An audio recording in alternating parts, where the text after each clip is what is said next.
اعوذ باللہ من الشیطان اللعین الرجیم بسم اللہ الرحمن الرحیم رب اشرح لی صدری ویسر لی امری واحلل عقدۃ من لسانی یفقہوا قولی۔ اللہم صلی علی محمد و آل محمد۔ صاحبان ایمان مومن و مومنات، 25 ذی القعدہ کے اعمال شب کے اور دن کے، یہ بڑا بابرکت دن ہے، بڑی بابرکت رات ہے۔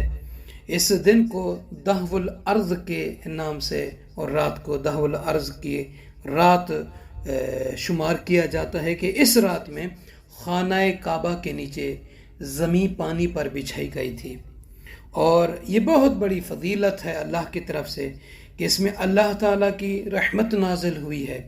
تو لہٰذا اس رات میں اور اس دن میں بندگان خدا، کنیزان خدا کو چاہیے کہ وہ مصروف عبادت رہیں۔ یہ مصروف عبادت رہنا باعث اجر و ثواب ہے، اور روایت میں ملتا ہے کہ 25 ذی القعدہ کی رات جو اعمال ہیں ان میں سے یہ ہے کہ 2 رکعت نماز، اور اس دن کے حوالے سے اور شب کے حوالے سے جو اعمال ہیں وہ بھی بیان کرنا ہے۔ روایت میں ملتا ہے کہ جو شخص 25 ذی القعدہ کے دن روزہ رکھے گا تو گویا اس نے 60 مہینوں کے روزے رکھے ہیں۔ اور ایک اور روایت ہے جس میں ملتا ہے کہ یہ وہی دن ہے کہ جس میں قائم آل محمد یعنی امام صاحب الزمان عجل اللہ فرجہ شریف قیام فرمائیں گے، امام علیہ السلام کا قیام شروع ہوگا۔ تو 25 ذی القعدہ یہ بڑا بابرکت بافضیلت دن ہے۔ یہ سال بھر کے ان 4 دنوں میں سے ایک دن ہے کہ جن میں روزہ رکھنے کی خاص اہمیت ہے، فضیلت ہے۔ اور روایت میں ملتا ہے کہ اس دن کا روزہ 70 سال کے، ایک اور روایت ہے کہ اس دن کا روزہ 70 سال کے روزوں کی طرح ہے۔ ایک اور بھی روایت ملتی ہے کہ جس میں بیان کیا گیا کہ اس دن کا روزہ 70 سال کے گناہوں کا کفارہ ہے، کہ جو شخص اس دن روزہ رکھے گا 70 سال کے جو گناہ اس نے اگر کیے ہیں تو اس کے گناہ اس روزے کی برکت سے معاف ہو جائیں گے، اللہ اس کو بخش دے گا۔ اور 25 ذی القعدہ کی رات میں انسان کو چاہیے کہ عبادت میں، استغفار میں، اطاعت میں، تلاوت کلام پاک میں اپنے وقت کو گزارے۔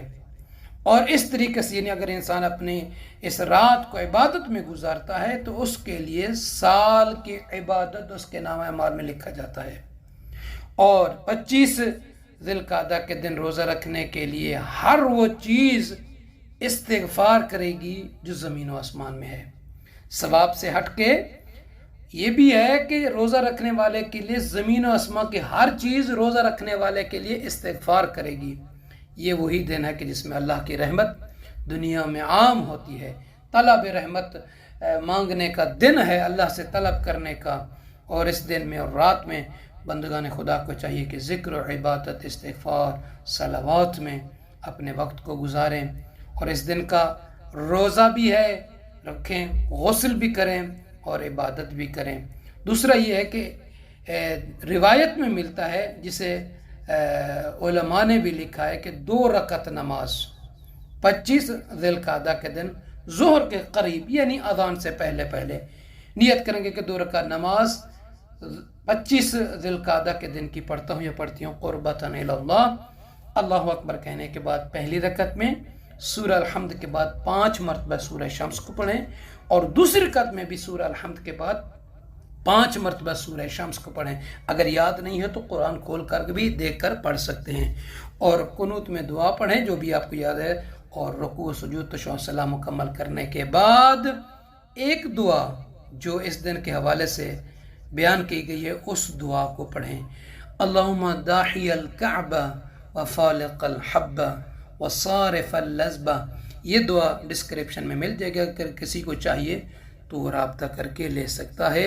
دعا کرتے ہیں کہ پروردگار عالم آپ سب کو اپنی حفظ و امان میں رکھے، دعاؤں میں یاد کیجیے گا۔ جزاک اللہ۔